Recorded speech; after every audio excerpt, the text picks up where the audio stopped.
MP-ക്ക് ആള് ഫിറ്റാണ്. Yes, why not? അതാണ് ആള് നിൽക്കുന്നത്. ആൾക്കറിയാം ഐ എം ഫിറ്റ് എന്നുള്ള ആൾ മനസ്സിലാക്കിക്കൊണ്ടാണ് ആളിവിടെ മത്സരിക്കാൻ വന്നിരിക്കുന്നത്. MP ആവുക എന്ന് പറഞ്ഞത് ആർക്കും പറ്റുന്നൊരു സംഭവമല്ല. അതിന് കുറേ ക്വാളിറ്റികളുണ്ടാവണം.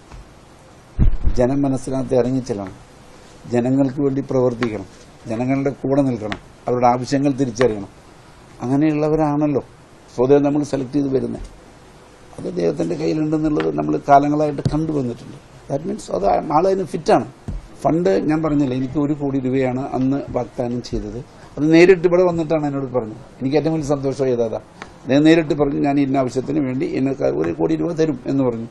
തരാമെന്ന് പറഞ്ഞു. ഞാൻ അദ്ദേഹത്തിന് അത് വെരി ഗുഡ്, വലിയ കാര്യമല്ലേ. പൈസ തരുന്നതും നമ്മൾ മറ്റൊരു തദ്ദേശ സ്വയംഭരണ സ്ഥാപനത്തിൻ്റെ അധ്യക്ഷനായിരിക്കുമ്പോൾ ഇവിടുത്തെ സഹായത്തിന് വേണ്ടി ആര് തന്നാലും നമ്മൾ സ്വീകരിക്കണ്ടേ. കാരണം എൻ്റെ നാട് നന്നാവണം, എൻ്റെ നാട് പുരോഗതിയിലേക്ക് പോകണമെന്ന് മാത്രം ചിന്തിക്കുന്ന ഒരാളല്ല. വാങ്ങിക്കും. സ്വതന്ത്രമായി ചിന്തിക്കാനുള്ള അവകാശം എനിക്കുണ്ടെന്ന്. ഞാൻ സ്വതന്ത്രനാണ്. അപ്പോൾ ആ സ്വതന്ത്രമായി ചിന്തിക്കും, സ്വതന്ത്രമായി പ്രവർത്തിക്കും. അതൊക്കെ സ്വാതന്ത്ര്യത്തിലേ നടക്കുള്ളൂ.